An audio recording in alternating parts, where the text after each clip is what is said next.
Hey, welcome to my channel. This is Spirit Soul Sense, information for your soul. I am Dr. Shareece, and this is my second video in my Food for Your Soul series. June is ending. July is ending. And I wanted to share with you some of the things I'm listening to, watching, reading, because people ask me all the time, and I think it's really cool to share. I'm always feeding my soul. I'm obsessed with R&B songs, and I don't know, maybe if I do this, I might realize that every month I'm obsessed with a different R&B song. But the ones that I have on repeat right now are Good and Plenty, Where Would You Be, and Hold On. I wanted to read some of the lyrics for you. Good and Plenty is by Isley, and she features Masego. I love Masego. I did a whole video on Masego because I think there are some people who feed our soul and inspire us, and the kind of creative work that he's doing is just, it's amazing. Okay, so Masego's lines, this is also in the context of, I've shared with you all before, that partnership is very important to me, and right, number one thing on my vision board. And so my mantra right now is give love freely. And so I'm really honing in on love songs that give like love, like not like desperation or longing, but like love, that appreciation, care, admiration, adoration, those sorts of things. So that's right. All of these things are a reflection of me and where I am right now, end of July. So Masego's verse, inhabit, I also love that music sounds like poetry because I like poetry, I write poetry. Inhabit all the spaces in between. It's magic when I taste your inner being. An average day is spent all in the sheets. Emphatic when I tell you what you mean to me. Chemistry, intimate memories, every time I give you all my energy. Emphasis, never sleep. Oh my God. Is that not pretty? These songs are beautiful, beautiful, beautiful. The next song, Masego recommended it. It was in his top 5 list of R&B songs when he was on R&B Money podcast. That's the podcast I watch, like, I don't know, twice a month or something. They come out every Saturday, but I probably watch like twice a month. But I love Masego, so I watched his episode, and he said an artist I had never heard of. His name is Ya. This is the Where Would You Be song.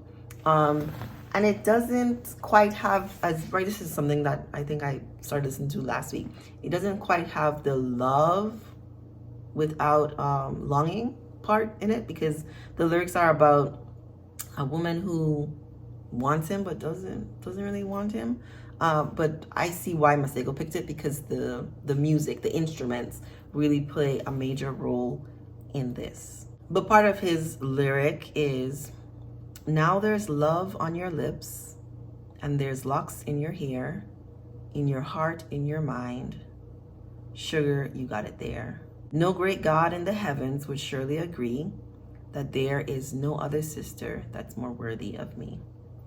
It's pretty. The instrumental part of it is prettier than the lyrics, but it's still pretty. And then this is a song I've revisited at different times in my life. The internet, when did this song come out? I don't know. The internet, the song is Hold On. The lead singer, her voice is like angelic. So the verse here, both of these verses sound really pretty. So I feel like reading both because they kind of encapsulate what I want my relationship to feel like. You know, like this is what I want my relationship to feel like. Thinking ahead of time. Why don't you spend the night? I know you love me. Pick up and roll the dice. Reading between the lines. I know you love me. We can book a flight. Wake up in paradise. Sun up above us. Tell me you down to ride, and you can bet your life no one above you. That sort of security? Come on now, come on now. And then the bridge. I'll show you what I know. You'll give me what I need. Not saying I'm a pro, because we human out here, but you could learn from me. We go another round before we fall asleep. You got me on a cloud 9, baby. Feels almost like a dream. Come on, come on. Is that not? You need to go and listen to this song. Go listen to this song. Everything is linked in the description box, so you can go and use the Googles to find all the things. But it's a pretty song on repeat. It's so pretty.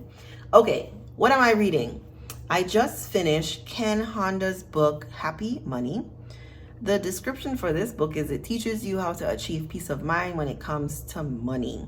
The premise is that money is happy, that depending on how you receive money and spend money determines whether your money is happy, because you can have a lot of money and have very unhappy money and be a miserable sort of person, which, there's nothing new in this book. All the books say the same things, right? You just find the one that resonates with you. Part of why I'm reading this book is because I also have new money goals, and it does not hurt to be reminded or have a different perspective or, a new way of explaining something. That money is energy, that money is here to serve you, that money comes and goes, that there's flow, and that you can always attract more money. I am always attracting more money. I also read this newsletter from Lisa France of CNN Entertainment. It's a pop culture newsletter. I don't even know how often this newsletter comes out. I want to say like 2 weeks. I think it's like every 2 weeks. I put up what she always has like a meme or something from her social media that she puts at the end of it, which I think is just really cute. In this one, I don't even be caring. I don't know. She writes pretty funny. And then some of the recommendations that she has for things to watch. I just like to know what's happening. I'm not watching the things. She wrote something about Dave Letterman. I don't care what Dave Letterman is doing. But it's cute to see how she frames it. And then I like knowing what's happening in the world, especially as it relates to celebrities. There's also something else about Ed Sheeran. I don't care what's happening in Ed Sheeran's life. But I just like to know some things. The newsletter, if you like pop culture, I think is cute. It's funny. It's helpful for keeping you abreast on TV shows, pop culture, celebrity news, a book, right? There's some things in there that she shared that I've gone and looked up on my own. So you might want to check that out. Something else I've been reading pretty regularly. I read my monthly astrology report from Astrostyle, the twins. I like the themes that you can get from astrology. I'm not so much a fan of daily horoscope kind of things, but I like the way they do their monthly horoscopes because they are sharing the themes, right, of the time that apply to everyone. And to me, that's more helpful than if you're a Taurus, it's this happen, right? I don't think it really works like that. I think astrology is very complicated. What I really wanted to share, because that just popped into my mind, is the pattern. I've been reading the pattern pretty regularly.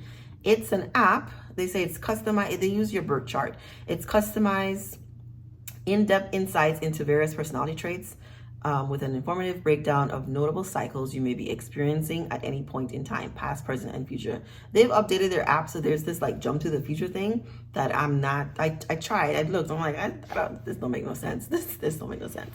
You can explore your unique compatibility with friends and romantic interests. One friend recommended it to me, so that's the only person I have on there. I don't really use it like that, but I guess they also have like dating on it. I think the pattern is great. So with anything in life, right? So on my channel, I talk a lot about soul evolution, you becoming a better person, growing and healing and all that stuff. The only problem I have with the pattern is that they are doing it like for the average person. So it's like you may be experiencing this or not. It's likely that this thing is a theme in your life, yes, but they have no idea where you are in that theme, right? So if they're talking about relationships, right? I've been in an abusive relationship, but I'm not currently in an abusive relationship. I'm in such a beautiful place where I have like really healthy boundaries with people. So in the app, they'll talk about, oh, you know, this might be a time of relational conflict, but the quality of it, like the severity of it, they don't really cover. But the themes are hidden. The themes are A1, wonderful, great things to reflect on. They also do full moon full moon synopses, depending on what phase the moon is in, and then what sign the moon is in, which is a new learning experience for me. That the moon is in whatever the opposite sign that the sun is in, but that there are themes that happen in each one of those categories, and they feel really applicable. Also that. And then what am I watching? The same things, girl. I'm watching the same things. The only thing that's added to my watching content right now, right? I use YouTube University as a university to really do research when there's something I want to learn about.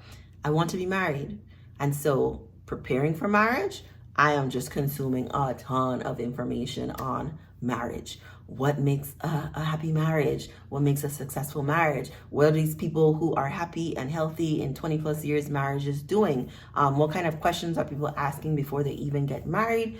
Right? How are they considering their partner? What does compromise look like? Listen, when I get married, I'm going to be well prepared for marriage. Well, I'm just telling you. So I found this one series that I really, really enjoy. I haven't finished it yet, and a lot of the marriage content is Christian based. I'm not Christian, but I do see God as the head of our marriage. My husband is going to be consulting, having a direct connection to God to lead us in our marriage. So in that way, the framing from a Christian perspective feels really applicable and relatable to me because, right, I'm going to submit to my husband. He's going to be the leader of our home. Yeah, because he's going to be loving me like Christ, like all that stuff. So the framing that they use there, I enjoy. If you're getting ready for marriage, I'm getting ready for marriage. Am I engaged? No. I'm getting ready for marriage though, because you're a wife before you're married. I'm doing my research. I would strongly recommend looking into that. There's lots of other videos I watched on marriage, but wouldn't recommend. Rebecca Lynn Pope, she and her husband, I would recommend them if you're looking to consume marriage-minded content. And like, what does it look like? What does the give and take actually look like for a healthy, happy relationship? I don't have a pop culture topic necessarily. The only thing I had in my mind was Nene Leakes from The Real Housewives of Atlanta, but she's not on anymore. And her son, see, I can't even talk about it. Her son something with drugs. I watched the interview that she did with Carlos King. Let's say that's his name. And I thought, wow, she looked really gorgeous. But beyond that, I don't have much to say. So I don't really have a hot topic. If there's something happening that you would like to know, like, hey, Dr. Shareece, what's your perspective on this? What do you think about that? Let me know in the comments and maybe I'll make a video about it. You never know. Let me know what you think in the comments about this video, this format. Let me know if you go listen to the songs because they're so pretty. Like this video, share it with somebody who you think might want to watch or listen to something new.